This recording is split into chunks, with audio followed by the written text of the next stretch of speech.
Questions such as reform of the public administration, local democracy, reform of justice, social cohesion, for instance, the protection of children or the integration of Roma, are part of our day-to-day activities with the Council of Europe. Referring to the Roma question, our approach is that a European solution from a social perspective is the most beneficial for the Roma themselves. We are strongly supporting the action of the Council of Europe in this area.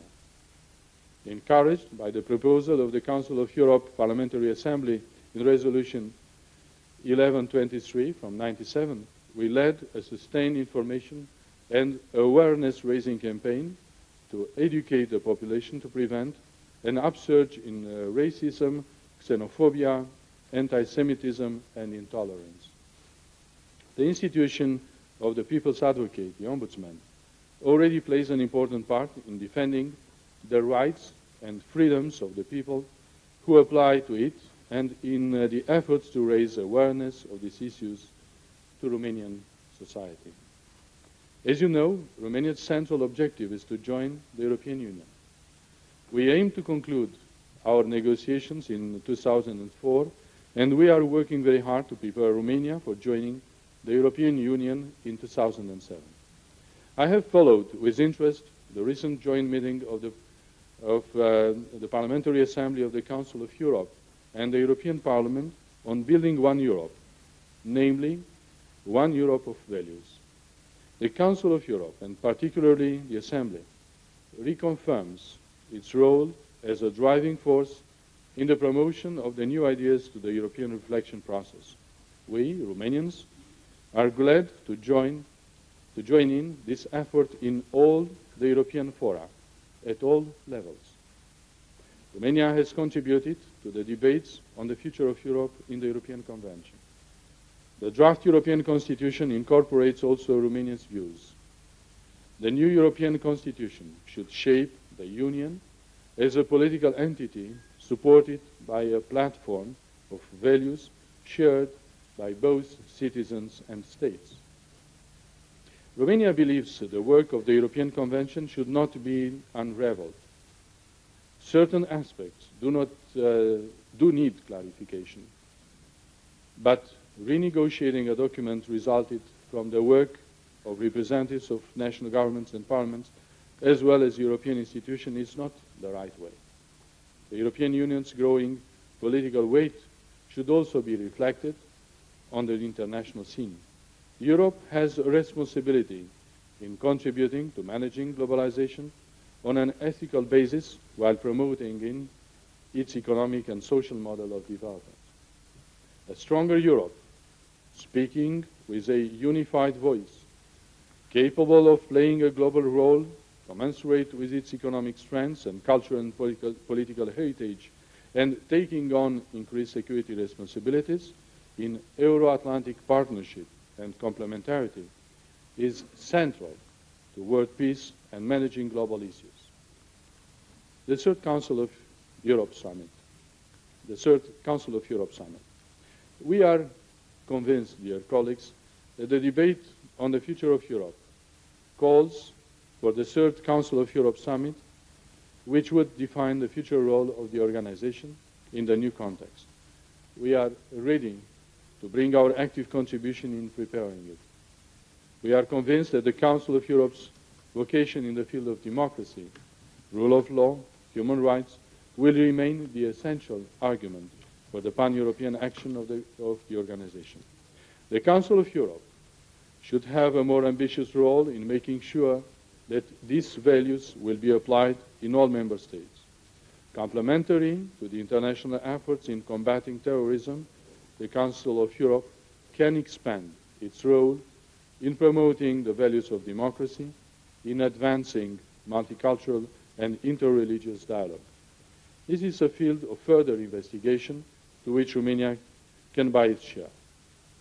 I would like also to say that the reform of the European Court of Human Rights will need to have a real answer.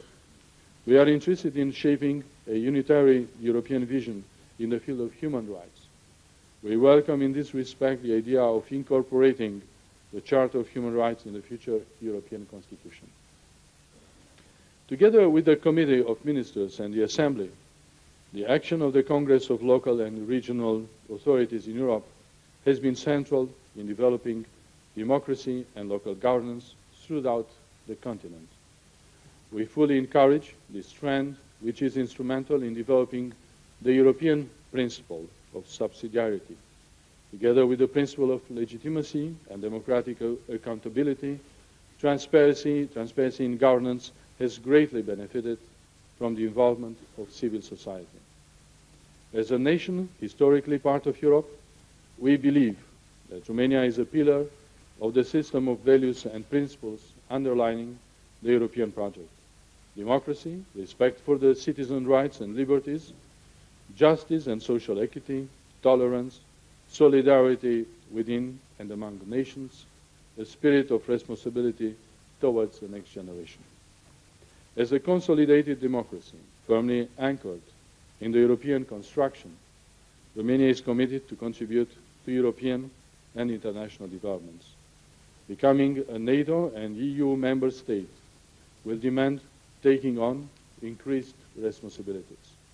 Romania's capacity to contribute to managing major security and stability issues in Europe was already proved by the successful Romanian chairmanship of the OSCE in 2001.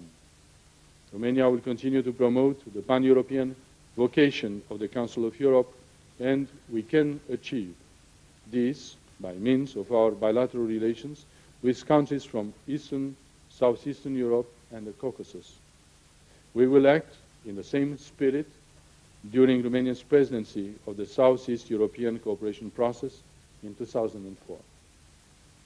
The Romanian government is also focused on developing stronger relations with all neighboring countries and strongly supports the efforts for a future EU membership of the countries of the Western Balkans. We also encourage the European destiny of the Ukraine and the Republic of Moldova, whose ongoing chairmanship to the Committee of Ministers has proved to be an asset to the organization. I have seen the extremely rich agenda of your current session. Please allow me to add a few words concerning the United Nations. As a candidate for a non-permanent seat in the UN Security Council for 2004-2005, we want to see a strengthening of the UN's central role in coordinating worldwide efforts towards democracy. The United Nations remain the institution indispensable toward governance. The main priority of Romania's future mandate in the UN Security Council will be to contribute to a common approach by the US and Europe of security and development problems of the larger Middle East, from the Mediterranean, passing through the Black Sea, towards Central Asia, with a view to combating the threats of terrorism and organized crime. Equally important to us will be to transfer the experience of Romanian transition to developing countries in search for solutions to problems such as poverty, access to education, and economic development. Ladies and gentlemen, I wanted to pay tribute today to the vital role that the Council of Europe has played in the democratic development of Romania. The success of Romania's path to democracy has also been a success of the Council of Europe. In spite of the many difficulties and obstacles, some of which still challenge us today, I believe that Romania has proved it had become a solid European pillar on which the community of democratic nations can count. I believe the time has come for us to repay the investment made by the democratic community of the Council of Europe in the democratic stability of Romania by sharing our experience with other European countries in transition. We believe that we have reached our point of destination on a path to democracy that has been long and shown with difficulties.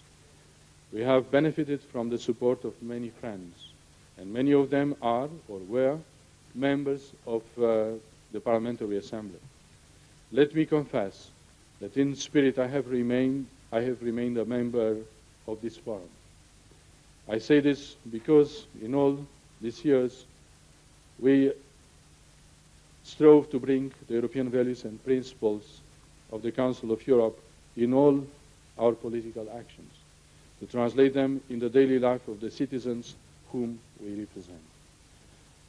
Europe that we are building should be fundamentally based on shared European values and goals, on the respect for diversity and the culture of solidarity. Out of the experience of extraordinary transformations, as well as terrible disasters and conflicts that the European continent has suffered, a new European vision must prevail, based on a greater sense of common purpose and equal opportunity for nations and citizens alike. It is the Council of Europe's vocation to unite our efforts and make this generous European vision prevail. Dear friends, thank you for your attention.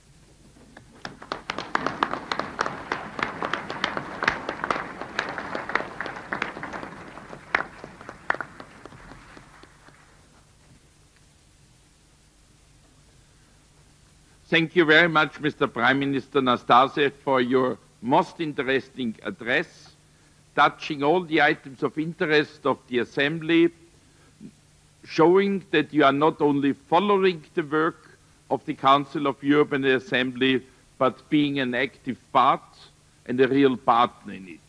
Thank you very much for this speech. Members of the Assembly have expressed a wish to put questions to you. I remind them that questions must be limited to 30 seconds and no more. Colleagues should be asking questions and not making speeches. Questions referring to the same content will be grouped together for the answer by me. We cannot allow supplementary questions, only at the end and only if time permits. The first question is by Mr. Matthias Ersi from Hungary. Please, Mr. Ersi. Prime Minister, it's good to have you back here. As a former colleague and a current friend, you are also aware, as we are, how symbols are important in politics. I appreciate your words about Hungarian-Romanian relations, but there's a new problem emerged. It's so-called this freedom statute. And I understand it was read by Romanians differently 150 years ago. My question to you is, what is the problem today in emerging, restoring this freedom statute, which is so important for the Hungarian minorities? Thank you very much.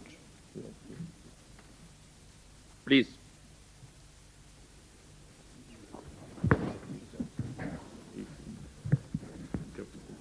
Thank you very much, Mr. Ersi, for this important question. Well, I'm glad that every time that something is settled, there is a new horizon, a new problem to be solved. But I'm glad that this time we are discussing about the statute. We are not discussing about the status. The status law has been settled. We just have signed the conditions of applications for 2.5 years. We tried to put this legal framework in accordance with European standards. Well, we try in Romania to understand the philosophy for the promotion and protection of rights of minorities, and we have done a lot. And the fact that my government is based on a protocol for parliamentary support from the Hungarian party in Romania, it's a proof that we have done a lot, including the fact that in the new constitution there are important elements which have been brought by European standards, including the possibility to use the minority languages in administration or in the judiciary field. We are also working on on building a highway between Bucharest and Budapest, because European integration does not mean only ideas or concepts, it means also physical integration, and the highway will be extremely important. So we have built with the Hungarian government a partnership for cooperation in the 21st century.